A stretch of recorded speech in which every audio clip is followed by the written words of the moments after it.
Hey everybody out there, my name is Dragnix, and this is Overwatch Monday. This is where I take a topic in the tech and gaming world and talk about it with some gaming footage in the background, in particular Overwatch, which is my game that I play for fun while I'm not doing other coverage. But before I begin, I've got a couple of giveaways to take care of. First, the last Overwatch Friday video, and the winner of that giveaway is on the screen right about now. I thank everybody for entering, and the person who won, contact me on Steam, and I'll get you the game as soon as I can. But I have a second giveaway to take care of for the game Enigma. I reviewed it last week. You can find that video in your subscription box if you're subscribed to the channel, or of course you can actually go and look at this link that I put on the screen. Anyway, that game is an amazing storytelling experience. It is emotional. It made me cry at several moments. And those are the type of games that I do this channel for. Those are the types of games that I want to bring to you guys because, yeah, there's AAA games out there you probably heard about, but those are the type of games where they have the love, they have the passion put into them, but lo and behold, they don't get the coverage that they deserve, and I want to bring it to you. So I'm giving 2 copies of the game away, and the winners of that giveaway are on the screen right about now. You'll need to contact me on Steam, add me as a Steam friend, and I will get you the game as soon as I can. Coming off a story experience such as Enigma, it seems fitting that the giveaway this week is a storytelling based experience as well. I'm going to give a copy of Brothers: A Tale of Two Sons away, and for you to enter, you've got to do a couple of things. First, you got to be subscribed to the channel, of course, and secondly, you'll have to answer this question. Is there any game that you want to be remastered for a modern day console or PC? And that is going to lead into my topic of remasters in the modern day video game landscape. Because, to be honest, it has been a rocky road when it comes to remasters. Well, what am I talking about? Well, over the last several months, we've seen a lot of remasters hit the market. We've seen games like BioShock remastered. We've seen Destroy All Humans, even though it wasn't titled remastered, it was a remastered version, or so they say. You should probably see that review of mine. Let's just say it wasn't a very good remastered, and that seems to be a theme of remasters hitting the market. Yes, they're improved in several ways, but not in a significant way that you would think that a new version of a game would come to the market to. But it's posing a question. What exactly is going wrong with these remastered versions? I mean, we've seen them all over the place. Skyrim remastered. The sound quality was worse than the original game. And even though the graphics were an improvement in some areas, it wasn't exactly an improvement over the mods that were out there for the original Skyrim. They were there. Yet, people are buying Skyrim Remastered. We've seen issues with BioShock Remastered. We've seen issues with the Destroy All Humans Remastered, as I've shown you. So what exactly is causing these issues in the baseline of remastered versions? And I want to emphasize that. I want to emphasize that these are the minimal remastered versions out there. A good example of what I think is the ultimate remaster is Resident Evil for the GameCube. Not only did it improve the graphics, not only did it improve the actual FMVs and the sound quality and take out some of those, iconic lines that didn't really make a lot of sense, but it added something more. It added the Crimson Heads, something that would be appreciated by people who play the original game and give them a new challenge for them. And that is a great remastered version. The base gameplay was still there. There were improved controls. There were improved elements on all sides of the spectrum. But it added something new as well, knowing that, hey, we know that you love this game, but we're going to add just a little bit more to it. One of the first common misconceptions that I see regarding remasterings is that the developer who published the game originally are the same people who actually did the remastering. In a lot of cases, that's not true. For example, with the Ezio collection, that Xbox One port was done by Virtuos. I don't know how to pronounce the name, but the fact is that they did the actual port. They are known for some other ports as well, things like the remastering of Batman Arkham Asylum and Arkham City for the Xbox One and the PlayStation 4. And let's not forget, those had some issues with the remastering as well. Not just graphics-wise, but some issues in terms of the gameplay as well. The thing that you have to realize is that these developers are seeing the code for the first time. Yes, it is just a graphics upgrade in several cases, but you don't know how the system's going to react to certain things. You don't know if there are hidden dependencies that are in the code in terms of, the graphics, the physics within the engine. As we saw with the Ezio collection, obviously there was something there that caused some issues because, hey, you were able to climb up like Spider-Man on one of the big towers. That's the thing. When it comes to the original code, it could be good, but when you transfer it to another studio, there's another set of requirements. The documentation, for example. You may understand your own code, and you may understand what it means for a certain function to function the way it does. But when a second studio takes it and tries to understand it, they may come to a different understanding, unless if it's documented well, unless if it's clear via descriptions of the variables that, hey, guess what? It's not as simple as you think it is, or it doesn't work the way that you think it does. This doesn't help because the remastered project already has a stigma to it. The fact is that the code is done, quote unquote. Yes, you got to make some improvements, but when you try to explain to business executives, people who don't understand the process, that guess what, it's not as simple as you think it is, they don't buy it. They say, hey, you may be the expert in this, but it just doesn't make any sense to me. The code is mostly done. You should be able to do this in 3 months, 4 months. Even though you give them a description of, oh, hey, in order for us to do this properly, we're going to need 6 months. We're going to need these resources. We're going to need some resources from your own development team for us to understand exactly what's going on in this code. See, people are pointing to Virtuos and saying, okay, you shouldn't trust them. They've got some history in terms of bad remasters with Batman Arkham, Arkham City and the Arkham Asylum series. Those had problems too. But on the flip side, they've also had some good remasterings. Final Fantasy X and X2 was a remaster that, to be honest with you, I don't remember hearing any problems about at launch. And the game did pretty well. So the fact is that the studio does seem to have some bad remasters under their belt, but they also seem to have good remasters under their belt. So the skill is there, so what exactly is different? Well, more likely, the project itself is the difference. What exactly is the state of the code, like I said before, and exactly what resources do you have? Now, not to say that Virtuos should get a pass on this. Again, they're the ones who produce the content in question. But I do wonder, what was their time frame? What was the issues that they ran into? Did they get the support they needed? Not to say that the original studio didn't try to give their support, but again, forgive me on this, when it comes to the developer side of things, I'm going to side with the developer, and I'm going to side with what I know in terms of the sort of working world in terms of software.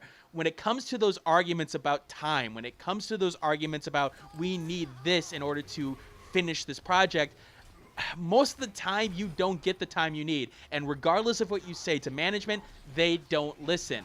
If you find that management that does listen, stay in that company for as long as you can, because my God, that seems to be a rarity. Well, you're probably saying to yourself, Dragnix, wait a minute. If the first-party studio, aka the people who originally developed the project, would have an easier time in developing it, why do they just not do it themselves? That makes the most sense. And in several cases, it can. But the thing is that you have to remember that studios like, let's say, Bethesda, for example, studios like the Square Enixes of the world, yes, they want to remaster it and, make a little bit of money, but they're looking to make the next big hit. And you want your guys doing it. You don't necessarily want to have them spend time on remastering something when you think a second party can do it. And in particular, if you get a relationship for that second party, somebody that you can trust and maybe in the future fund a project of their own, maybe that is a good way of testing the boundaries. Testing the boundaries of, okay, do they have the technical know-how? Let's find out. Let's see if they can do this project for us. Something that's a little bit smaller, something that has a base already, but we can trust them if they're able to produce a remastered version that is able to technically improve the game without taking anything away from it. You want an example of that? How about Bluepoint Games? Bluepoint Games were involved in the PlayStation All-Stars Battle Royale development. They were specifically targeted for the Vita portion of the project, but their engine was used for the entire game, and they were involved in the entire development process for PlayStation All-Stars Battle Royale. Now, you're probably saying to yourself, okay, it's a new studio that is just proving itself. Well, no. The thing is that they had done 3 collections before that. Metal Gear Solid HD, the Ico and Shadow of the Colossus collection, and the God of War collection. They had proven their technical prowess of taking older games and moving them to the PlayStation 3 and the Xbox 360. That gave Sony the confidence to get them involved into the development of the actual code in question, actually being involved from the ground up in terms of the gameplay mechanics. But coming back to the remastered portion of this, one of the things that I normally see people say is, well, you've got better hardware. Going from the PlayStation 3 to the PlayStation 4, you've just got more power. So why is it that that same power can't make the same game or better that easily? Well, of course they have different architectures, but one of the things that you have to realize is the amount of optimization that goes into something like, let's say, The Last of Us for the PlayStation 3. Naughty Dog talked about this. They basically said, look, it's tough to compare the remastered to the difficulty of creating a full release because you really don't have to worry too much about content. Really, the brunt of the challenge fell to our programmers. The greatest difficulty here was adapting the Naughty Dog engine to the wholly different architecture of the PlayStation 4.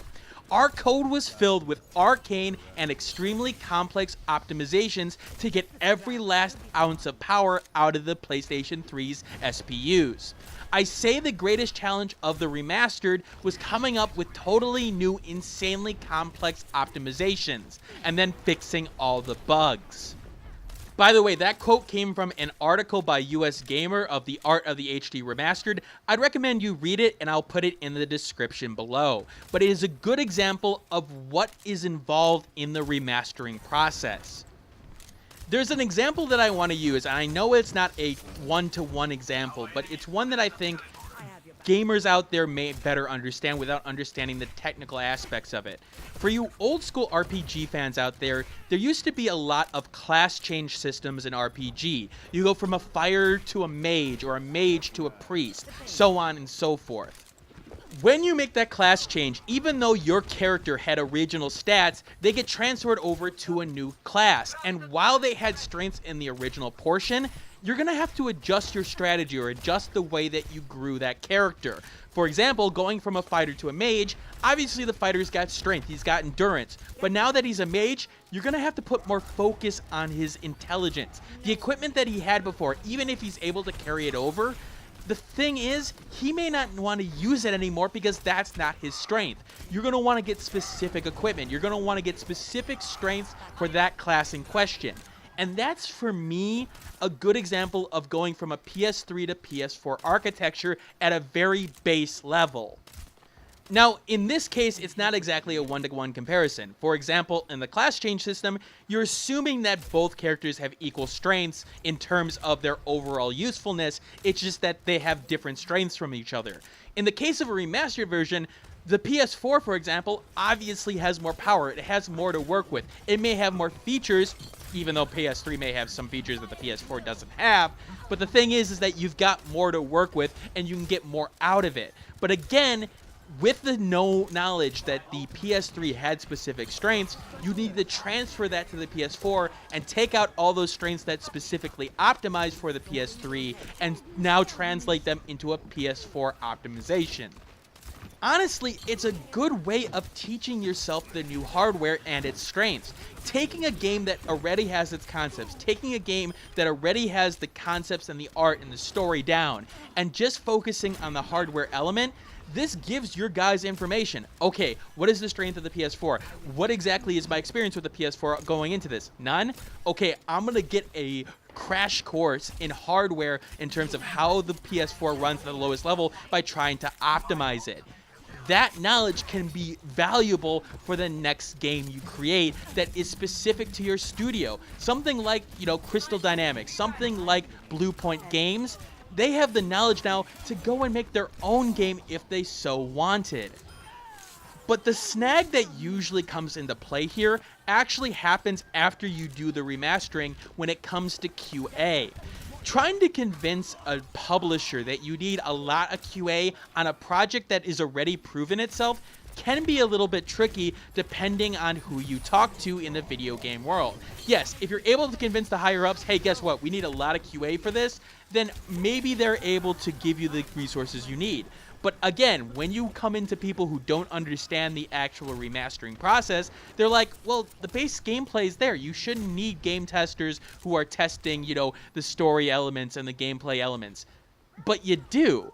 You need to make sure that those optimizations didn't screw with that. And you need people who are separated from that old game and understand that they need to look at every little technical detail.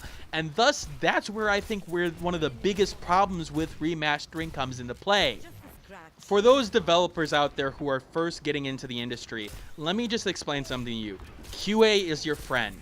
QA will be a bitch at times because they're going to point out the flaws in your product. And while you can get frustrated and everything, QA is there to make you look good. And they're the ones who usually take the shit. Oh, why didn't this test better? And, big project managers are going to get on QA saying, oh, you should let that go or something like that. But have their backs, because QA can make a project like the Ezio collection look a lot better if they're able to catch those bugs with their work. And the fact of the matter is, you need to give them all the defense they need. They need the time in order to be able to test your product. Give them the benefit of the doubt when they say, hey, we need another 2 weeks to test. Can you guys, argue with the management to, hey, can you give them a little bit more time? Because they will make you look good. All right, I'm over the 15-minute mark at this point. I think that's a good way to stop this video. Again, if you have any questions about the remastering process, go do your research, or hell, ask a question in the comment section below and I'll try to find the information for you, because I'm always looking for that information, always reading game articles and things like that when I'm not doing other work. Okay, this is Dragnix signing out. I hope you found this video useful, and I will see you later in the week.